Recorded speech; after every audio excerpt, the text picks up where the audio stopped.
We had so much thrown at us in the beginning of the year, like all kinds of crazy curriculum. In the last installment of the story, we learned that the Southern Legal Council sued the state legislature because they believe the aspects of Florida's education system are not efficient.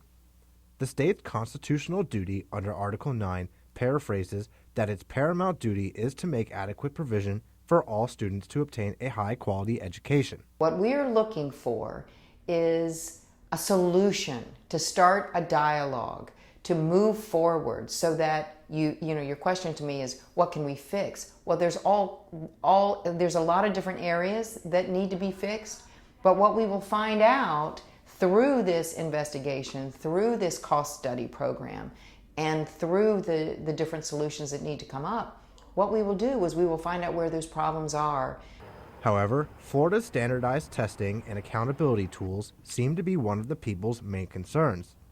According to the Florida Department of Education website, in 2014, only 57% of third graders and 61% of fourth and fifth graders passed FCAT 2.0 reading test. Florida has since then came out with a new standardized test, its fourth in the last decade. The Florida Standards Assessment Test, which focuses on reading, writing, and mathematics, was first issued in 2015. I reached out to the Florida Department of Education about their views on standardized testing and about the trial, but they declined to speak for this story. The trial began back on March 14th and was expected to last 5 weeks. However, the trial ended a week early, and a ruling is expected to be made in May. Another way of assessing public school students in Florida is through the Florida Assessments for Instruction in Reading test.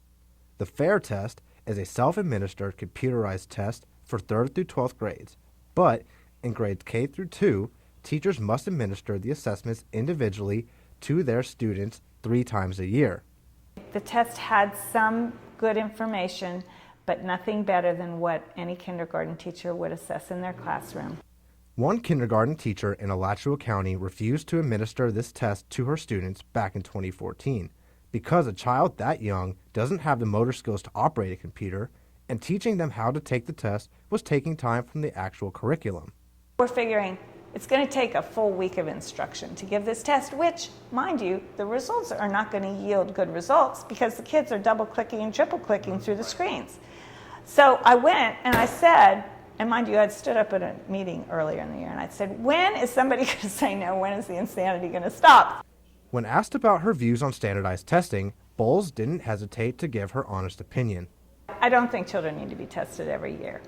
I think teachers are very capable of knowing where their students are, and if you go into any teacher midway through the year, they would pretty much be able to tell you how those kids are going to do on the test.